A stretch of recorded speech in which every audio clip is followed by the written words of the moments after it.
I've always loved baseball. I remember one summer as a kid playing a game of baseball with all my friends. We were all having fun playing in a pasture behind my best friend Theo's house when it happened. A close play at second base. I was running and Daniel had the ball.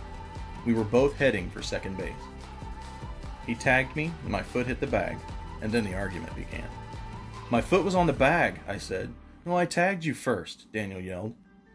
We spent the next few minutes arguing who was right. I was not going to give in. I was right, he was wrong. Meanwhile, the rest of our friends were standing around waiting for us to quit arguing so we could keep playing the game. Unfortunately, Theo's dad came outside to see what the fighting was all about. He didn't even try to figure out who was right. He just told everyone, "Go home." Daniel and I went home mad at each other. I was so stubborn, and more than anything else, I just wanted to be right. But do you know what my being right really looked like to everyone else that day? It looked selfish. When we put being right above loving people, when we put our own interests above others, that's selfishness. I may very well have been right that day, but my selfishness cost us all a fun afternoon of playing baseball.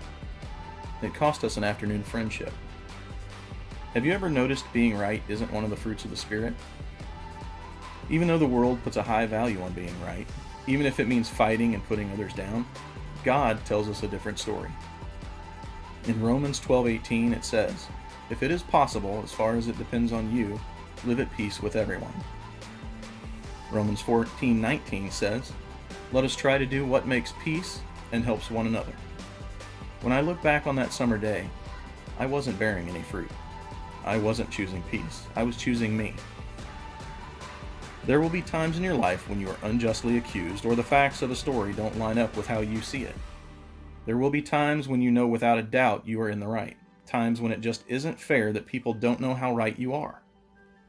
In those moments, if it's possible and up to you, put yourself aside and seek peace.